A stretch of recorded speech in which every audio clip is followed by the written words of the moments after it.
Okay, so in this video guys, we're taking a look at the noise section in Serum. As I suspect you're aware, the noise is a good way to create risers and drops in electronic music and enhance presets you're making by adding texture and percussion. If we take a look at the drop down menu here, we can see we have some presets. I'll turn the noise section on and go down here. So we've got the analog noise settings, we've got all these different bright white noise settings. I turn the oscillator off and boost the level up. We can hear our different noises.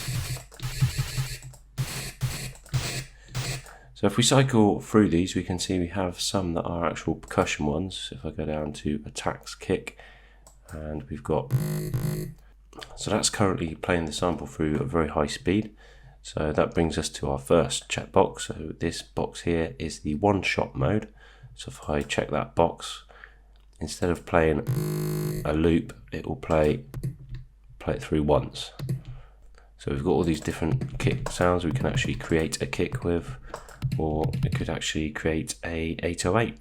So if I wanted to create an 808, I would put my oscillator on, take this to say a square wave, and take this down, say -2. So I've got the percussive kick playing alongside the synth. So what I could do is shorten the sustain on that, and then what I could do is add a bit of release, and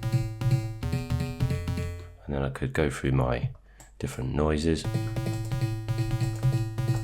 As you can hear there, add in a bit of percussive kick, take the decay down a bit, add some distortion to that. So what I could do with these two sounds now is run them both through the filter. This way, running through the filter, I can further sculpt our 808 sound, and I can even add the envelope to the cutoff there. And we've got an 808 sound. So the noise section in Serum, guys, is essentially a sampler. So I could grab a sample here and put it into the noise section.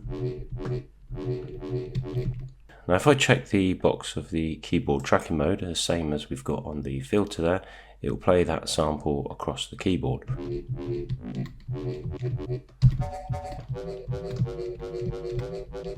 And then below that we've got the pitch wheel, so I could actually take the pitch down, slow down the rate that the sample plays. Moving up, we have the phase wheel. So this works the same way as it does with the oscillator, so I can actually play the sample from different points. So,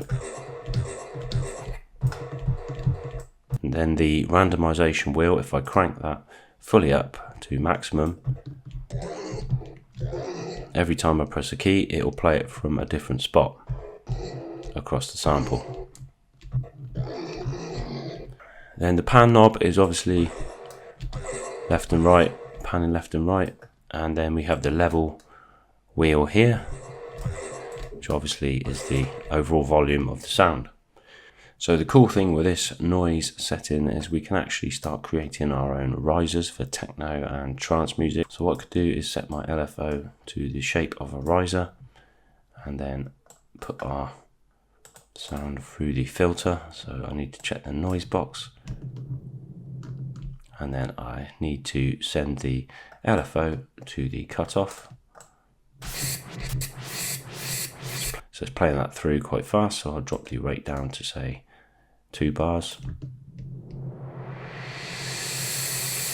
And then we have an instant riser sound, so I can add some effects to that, add a reverb.